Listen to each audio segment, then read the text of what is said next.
महीने पहले केंद्र में नरेंद्र मोदी सरकार ने सेबों के ऊपर आयात शुल्क 50% किया था।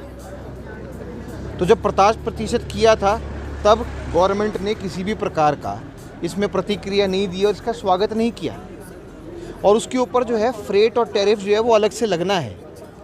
और अगर आप देखो तो जो अन्य देशों से सेब आने लगा है, जो आपके अफ़गानिस्तान और बाकी जगह से आता था, उसके ऊपर जो है अब सेब जो है वो मिनिमम प्रति किलो 70 रुपये का होगा। हमारी जो ट्रीटीज़ ऑल इंडिया लेवल पे हुई है और पूरी दुनिया के साथ हुई है, उसमें वैसे भी 50% से ऊपर आयात शुल्क हो ही नहीं सकता। ये बात कर रहे हैं 20% इसमें आयात शुल्क कम हो गया। पहली बात मैं बताना चाहूँगा, इसको कहते हैं रियलिटी टैरिफ। ये रियलिटी टैरिफ जो है वो 20% कम हुआ है, ना कि आयात शुल्क की बात करी है। आयात शुल्क में देखें तो ये पहले 70% लग रहा था और अगर 20% आप कम कर देंगे तो 50 ही लग रहा है। तो अन्य देशों को भी 50 ही लग रहा है। तो कांग्रेस सिर्फ इसका मुद्दा बना रही है।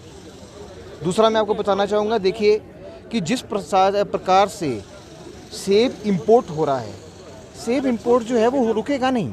50% अभी भी है, सभी देशों से 50% है और अभी भी चल रहा है। उसके ऊपर टैरिफ अलग है।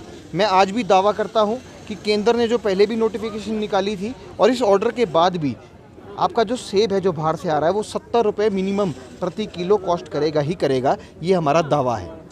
मैं सिर्फ कांग्रेस मित्रों से उनसे प्रश्न पूछना चाहूँगा कि आप हमें ये बताइए कि आपका APMC एक्ट जो है वो अभी तक लागू क्यों नहीं हुआ। उसके अंदर 3 बड़ी डिमांड्स हैं।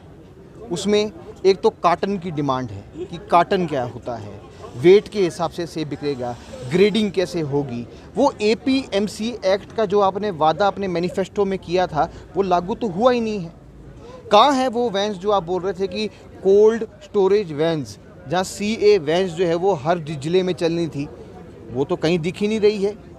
आप बोल रहे थे सप्लाई चेन को सुदृढ़ करेंगे किसानों के लिए, वो सप्लाई चेन सुदृढ़ होती दिखाई नहीं दे रही है।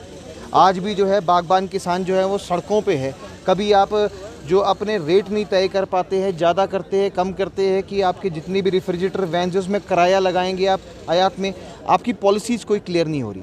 APMC में जो बागबानी है, बागबानी का पैसा लगातार जो है वो आड़ती के पास फंसता रहता है। वो केस पेंडिंग है, उसमें कुछ नहीं हो रहा है, उसकी कोई ठोस नीति नहीं आ रही है। आप इसका जवाब दीजिए ना। सेब का तो ऐसा है कि आपको अच्छा नहीं लगेगा तो आप अपने यहाँ पे वैट बढ़ा दीजिएगा, अपने डीजल पे बढ़ा है यहाँ पे भी लगा दीजिएगा, वो तो आपका आंतरिक मामला है। पर आप जनता को गुमराह ना करें।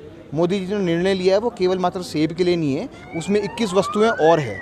और अगर वो ट्रीटी वापस ली है, वो 2018 की थी और अभी वापस 5 साल बाद ली है, उसमें जो है वो अनेकों जो है हमारे को अफसर जो है US के साथ ट्रेड में मिलेंगे। पर दावा ये है मिनिमम 50% आयात शुल्क है और 50 ही रहेगा। जोगिंदरनगर के सर्वश्रेष्ठ विद्यालय new crescent senior secondary public school, यहाँ गुणवत्तापूर्ण शिक्षा के साथ साथ NET, JEE, NDA की कोचिंग भी दी जाती है।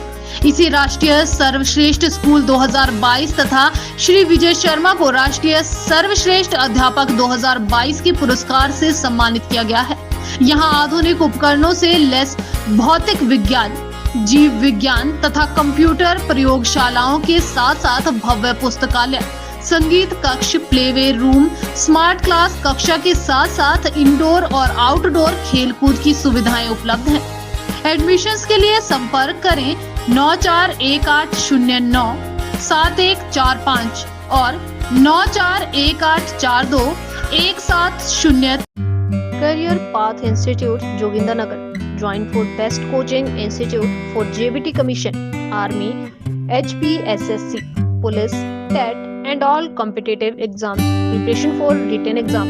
For more details, contact 8894923560.